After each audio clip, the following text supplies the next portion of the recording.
ሰላም ጤና ይስጥልኝ እንዴት ናችሁ ሰላም ባላችሁበት ዛሬ የምንሰራው ከቀይ ጤፍ የሚሰራ ከጤፍ ዱቄት ከጤፍ ዱቄት የሚሰራ ፓንኬክ እንዴት እንደምናዘጋጅ አብረን እናያለን ሳህን አዘጋጅቻለሁ እንቁላል ሰብራለሁ ሁለት እንቁላል ላይ ያዘጋጀሁት ብዙ ከሰራችሁ ብዙ ማዘጋጀት ትችላላችሁ ትንሽ ከሰራችሁ ትንሽ እኔ የምፈልገው ሁለት ስለሆነ ሁለት እንቁላል አዘጋጅቻለሁ እንቁላሌ ስኳር አረግበታለሁ የምፈልገው መጠን ስኳሩን አድርጌ አብሬ አደባልቀዋለሁ እንደምታዩት እንደዚህ አብሬ አደባልቀዋለሁ ይሄን በደንብ ካደባለኩት በኋላ አዘጋጅቶት ወተት አለ ወተቴን ጨምራለሁ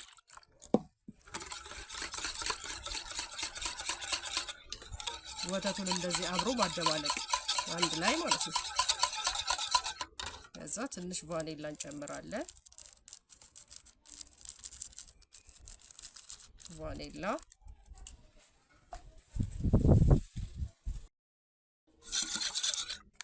ይሄን አብሮ ተቀላቀልነው በኋላ ፓውደር እንጨምራለን የምንፈልገውን ያክል ፓውደር እንጨምራለን ከዛ አብረን እንቀላቅለዋለን በደንብ ከቀላቀልናቸው በኋላ ያዘጋጀሁት የቀይ ጤፍ ዱቄት አለ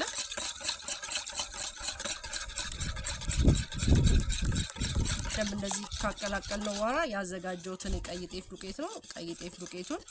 ጨምሬ አብሬ ደባልቀዋለሁ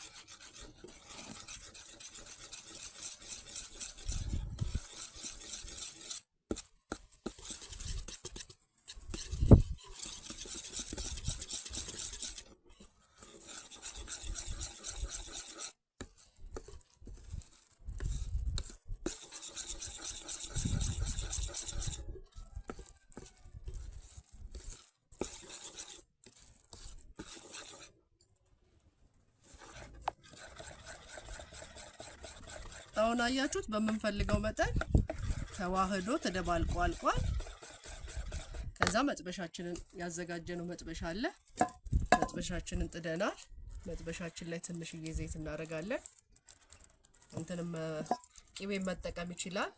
የፈለጋችሁትን መጠቀም ትችላላችሁ ደስ ያላችሁን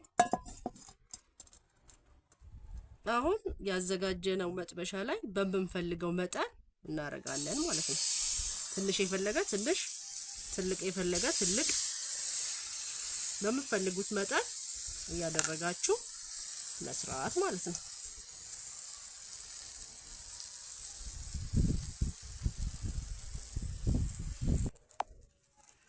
አያችሁት አሁን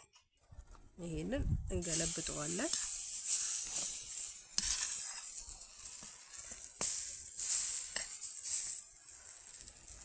እስከሚበስል ደግሞ እንጠብቀዋለን አሁን ገልብጠነዋል ከቀይ ጤፍ ነው የሰራሁት እናንተ ደግሞ በፈለጋችሁት መስራት ትችላላችሁ ብዙ ጊዜ ፓንኬክ የሚሰራው ከፍርኖ ዱቄት ነው ይሄ ግን ከቀይ ጤፍ ነው አሁን አያችሁት ሁለቱም በስሏል ደስ ይላል ሁለቱንም እናወጣዋለን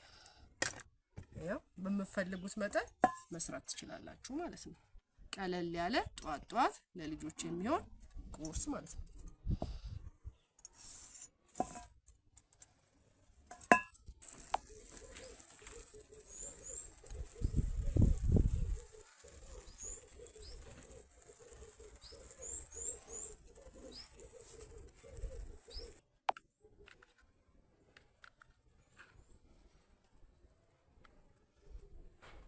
አሁን አያችሁት እንደዚህ ይመስላል ማር የሚፈልግ እንደዚህ ማር ያረጋግበታል እናንተ በመትወዱት ልጆቻችሁ በሚወዱት ጧትና ቀለል ያለ የመክሰስ ሰዓት የሚሰራ ፓንኬክ ይባላል እንደዚህ አርጋችሁ ልትሰሩት መልካም ነው ለነበረን ጊዜ እናመሰግናለን ቤተሰብ ያሉናችሁ ቤተሰብ ሁኑ ከቀይ ጤፍ የተሰራ ምርጥ ፓንኬክ ቻው ሰላም ሁኑ ሰላማችን ይብዛ ደህና ሁኑ